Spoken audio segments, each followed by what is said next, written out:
Hey, just a quick follow-up to the post we did a couple of days ago on the riots in Iran,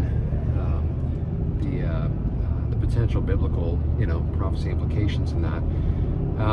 Time will tell. It's early. We don't want to speculate. Again, we didn't want to go too far in that post, and I don't want to go too far in this post in regard to, what may or may not be, building up, or what may come about as a result of this in regard to Bible prophecy. We do want to keep an eye open again, as always, but we just want to make sure we don't push too hard on things without having all the information. And so, but it is a very fascinating thing, these uprisings, this consistent coming out of Iranians to protest for freedom, even though many thousands reportedly now have been killed by the Islamic Republic regime. Estimates somewhere around 20,000 at this point. Again, it's difficult to know for sure because the internet has been shut down for days and days and days, and so it's hard to really know for sure the extent of this. But it is something to watch for sure. We're watching history in the making, potentially a regime change at the hands of the people, a literal, legitimate revolution against a horrible, evil dictatorship. And so watch that just for its own sake historically. But in terms of Bible prophecy, we'll see what this ultimately lends itself to in the days to come. We do know, and I don't think I mentioned this the other day, and I wanted to make sure to just kind of touch on this a little bit. In Jeremiah 49, there is mention of God restoring the fortunes of Elam. Elam, another reference to Iran.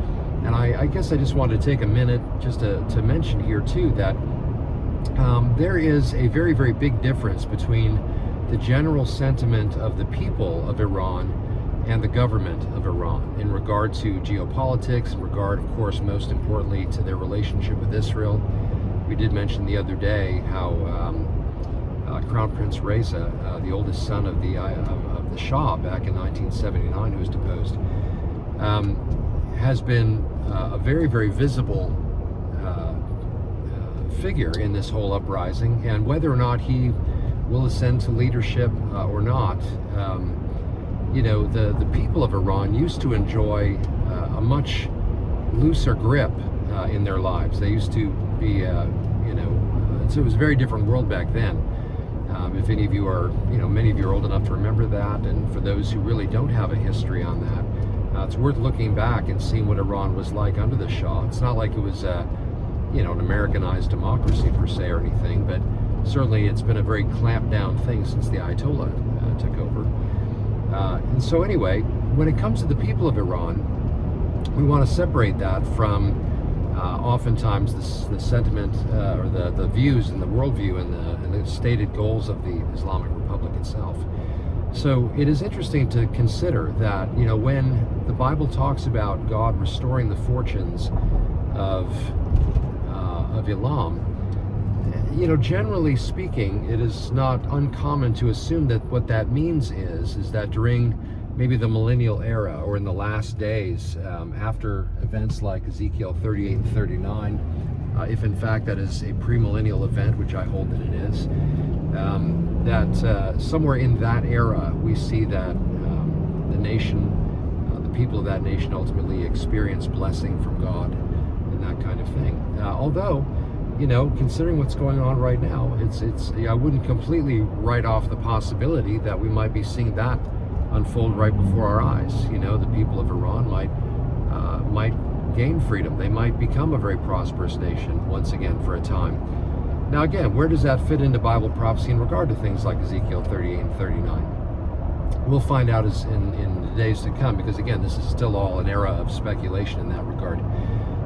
And it may push back that battle for a little bit if Iran does in fact become, a much freer nation. It may not find itself in a place of hostility against Israel. This is what the Cyrus Accords are really about, is developing a relationship with Israel. Not everyone in Iran wants to see Israel's destruction, like the leadership does. And so anyway, just want to put a little note here, an addendum onto that, kind of add to what I mentioned before. Believe it or not, contrary to what it may appear, I do try to keep these posts a little bit shorter just so they don't go on and on. But sometimes in an effort to do that, I don't necessarily cover all of the information that I probably would like to have. So anyway, just want to take a minute just to post that, just some things to think about as you piece together your understanding of what's going on there in and around Iran. From a humanitarian, just a straight up human being kind of standpoint, it would be a beautiful thing to see Iran, the people of Iran, freed from the tyranny that they've lived under for so long. From a biblical perspective, watching these things unfold, things can change on a dime. Developments can happen that are unforeseen. Just kind of coming out of left field. So, I know what's going to happen, biblically speaking. As far as the when or how it unfolds, some of those questions have yet to be answered. So do watch with eyes looking through the lens of Scripture. Certainly pray for the people of Iran. They need not just freedom from tyranny. They need to receive Christ. They need to be freed from the penalty of their sin as well. They need the salvation that the Messiah brings, not their 12th Imam, but really Christ Jesus. So be praying for them. Certainly keep them in prayer. So thanks for watching. And Father, we thank you for giving us time to consider these things. Give us hearts and minds ready to engage in these events as they take place, always wanting to see them through the revelation of your word. We do thank you for giving us that word that helps us to understand, gives context to our lives and our understanding of your unfolding purposes. So we just pray that you help us to continue to be students of the book. We thank you, Lord. We love you and bless you and praise you for the salvation that you've given us in Christ. And we would pray that for the Iranians, that they too would experience that freedom from the penalty of sin, life everlasting, the quality of life that comes with knowing you and walking with you, not only in eternity, but even now. And so we would just pray for their salvation, that a wave of salvation would come. We know there are underground churches. We know there are pockets of believers, but we pray that the nation would be overrun with the move of the Holy Spirit, bringing many out of Islam and into a right relationship with you in Christ Jesus. So we commit them to you and just pray for your purposes to unfold. We know they will. Help us to be attentive to what's going on, and certainly to be stewards of the time that you've given us in the time that we have, being your emissaries, your ambassadors as citizens of heaven. So thank you, Father. We do want to ask all this for your glory, and in Jesus' name, amen.